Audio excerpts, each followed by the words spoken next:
Alright, so this is an interest problem. It says, Paula invested in two accounts. One pays 6% simple interest and the other pays 9% simple interest. She invested $2,000 more in the account paying 9% than in the account paying 6%.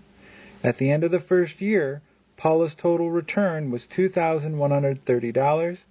How much did she invest in each account? So, as always, we start off locating our variables.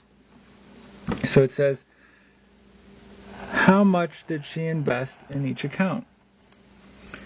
Well, there are two accounts. One pays 6% simple interest, the other pays 9% simple interest. So I'll say, let X equal the amount invested at 6%, let Y equal the amount invested at 9%. Okay, so we have our variables, and now we're going to look for the information in the problem that allows us to set up our equations. Well, the first thing says she invested $2,000 more in the account paying 9%. So the account paying 9% is Y, and that's equal to the amount invested at 6% plus an additional $2,000. So there's our first equation. To get our second equation, we have to remember the formula for interest. And anytime we're working on these problems involving simple interest, the formula is interest equals principal times rate times time. So for the amount invested at 6%, we say interest equals principal times rate times time. So the amount of interest earned at 6% is equal to the principal. Well, the principal is the amount invested at 6%, which is X. So we say X times. The rate is the rate of interest, and that's 6%, so as a decimal, that's 0.06 times the amount of time. So we go back to the problem, and it says at the end of the first year. So that means that this is only collecting interest for 1 year. Now we want to simplify this. So 0.06 times 1 is just 0.06. So we get I equals X times 0.06. And we want the coefficient at the front. So X times 0.06 is equal to 0.06X. That's an expression for the amount of interest earned at 6%. Now we want to find the amount of interest earned at 9%. So it's still interest equals principal times rate times time. Well, the principal is the amount invested at 9%, and that's going to be our Y. So it's Y times the rate is 9%, so as a decimal that's 0.09 times the time. Well, both of these investments were for a year, so that's just 1. Simplifying, we've got 0.09 times 1, which is 0.09. And then Y times 0.09, writing the coefficient at the front, is just 0.09Y. So that's the amount of interest that you gain at 9%. We're also told that Paula's total return was $2,130. The return is just the amount of interest.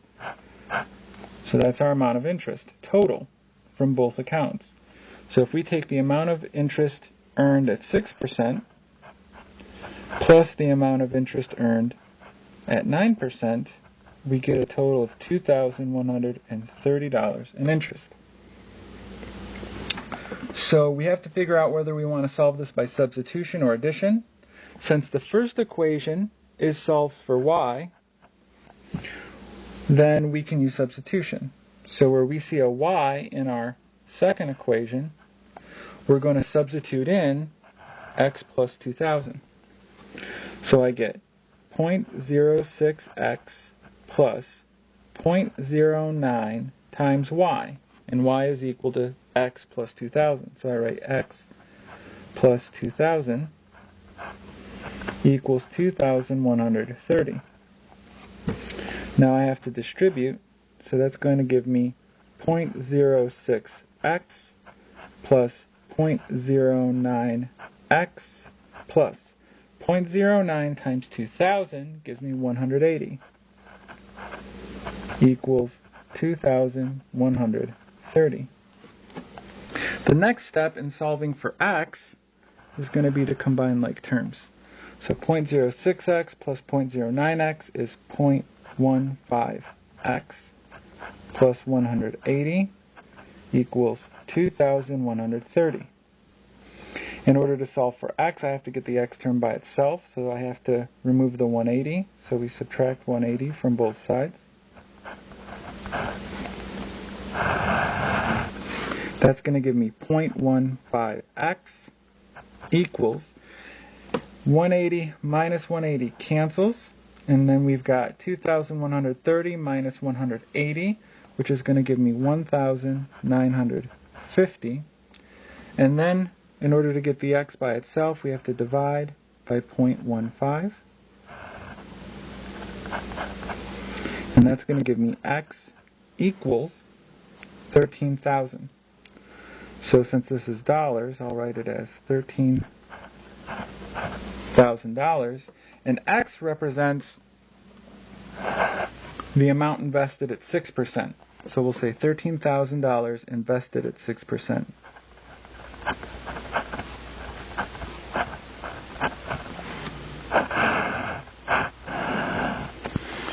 Now that we know what x is, we can go back to our first equation and we can just substitute 13,000 in for x. So we get y is equal to 13,000 plus 2,000. So y is equal to 15,000, and that's dollars. So 15,000 invested at, and then y was invested at 9%. So it's invested at 9%. And we're done.